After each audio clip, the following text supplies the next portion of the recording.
Yun, update tayo kay Utoy. Ayan. Grabe, nakauwi na naman si Utoy. October 20 ngayon. Kanina ang release. Ayan, si Utoy. Pagdating ko ngayon, kakarating ko lang kaya hindi ko naabangan kung anong oras nakauwi itong Utoy na ito. Kasi maghapon tayo sa daan. Maghapon din tayong dumiskarte kasi. Yun na, si Utoy nyo. Fresh. Ngayon, babara ako na eh. Grabe, matibay talaga. Malinis ni Salito ng Simabiak. Ibig sabihin, hindi yan tumukod. Yan o. Nakikipag-away pa o. Masibog ya talaga ni. Matibay eh, Utoy. Yan si Utoy o. Yan lang ang karga niyan mga boss. Hindi ko lang alam kasi hindi ko naabangan ngayon kung anong oras. Kasi yung second lap nila, ang bilis nun. Ano lang siya nun. 2 oras niya lang yun. Hindi na masama para sa newbie at sa ibon na ang conditioning ay napaka-basic lang. Multivitamins lang, tsaka yung gamit natin, ordinary conditioner pa nga eh. Kahapon lang din tayo gumamit ng Queen Mary. Ayan o. Shoutout Queen Mary. Ayan, ang Queen Mary na gamit natin. Tapos, kasi ang ginawa ko sa kanya, umaga pa lang, konti lang yung pinakain ko.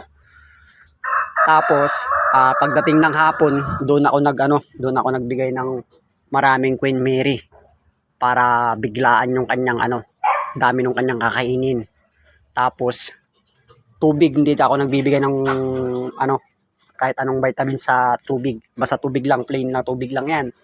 Tapos pagkatapos niyang kumain, pinili niya yung mga gustong-gusto niyang kainin mga boss. Ayan, gumamit tayo ng multivitamins. Tsaka yung isang sikreto din natin dito mga boss para madagdagan yung protein. Kasi ito more on carbo lang kasi yan mga boss. Protein, dahil marami akong aso. Ayan o, yung aking mga aso. Yan, yung aking mga aso. Hanggang dun sa dulo, hanggang dyan sa dulo, ay syempre marami tayong dog food. So ibig sabihin, nagbigay tayo ng inang piraso ng dog food na high in protein yung binigay natin kay Utoy. Yun yung conditioning na ginawa ko sa kanya guys. So ayan, uulitin ko ulit, fresh from Pulilan, Bulacan, si Utoy. At uulitin ko po, si Utoy kasama sa NGPC Club. Pero derby ngayon sa South, third lap na nila, last lap na sa susunod. Hindi ho siya kasama. Hindi po, ulitin ko, hindi po kasama si Utoy sa tawag dito sa derby. Kumbaga pasabay lang siya dahil hindi ako nag-entry. Ayan o. Yan si Utoy. Sa mga nagtatanong, sayang Tropa Aldrin, ba't hindi mo inintrehan si Utoy? Wala po tayong oras mga boss para abangan si Utoy dahil busy tayong tao. Tayo po ay nag-grooming na home service, nagpapa-stud ng iba't iba ng lahi ng aso tulad yung tinuro ko kanina. At bukod doon mga boss, bumibili din tayo ng mga rush na sasakyan at mga sirang sasakyan. So ayan, kanina galing tayo ng Mapandan. Tapos pumunta tayo na Aman Sabina Mangaldan, tapos rumekta tayo dun sa Rosario, La Union. Ayan. May tinignan kaming sasakyan doon, sabay may hinatak na rin sila pari Raymart doon na Ford na sasakyan. Ayan si Utoy oh. Nakauwi, ang galing talaga oh. Yan ang paa. Malinis. Yung mga kasama niya oh. Ayan, multivitamins plus Queen Mary plus gumamit lang tayo ng dog food na irang piraso dahil high in protein.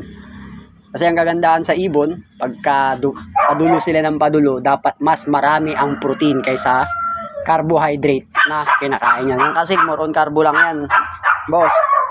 Dahil tayo maparaan, paano tayo gagawa ng sarili na hindi tayo gagastos sa ibon o mga gastos masyado. Sumisip tayo ng paraan. Ayan o. Last lap na. Salamat Utoy. Natututo ako sa iyo ng conditioning. Yan, paano magpadulo ng ibon. Pero hindi pa yan ang ano mo, pagka nakasurvive ka dito sa NJPC na karera, hahanap tayo ng mas malayo pa na pakawala para masabi natin na ang iyong lahi, Utoy, talagang matigas ka, boy. Ayan o. At least, alam na natin na si Utoy, yung anyang lahi ay consistent at dumudulo. Ayan, no? Thank you. Galing mo.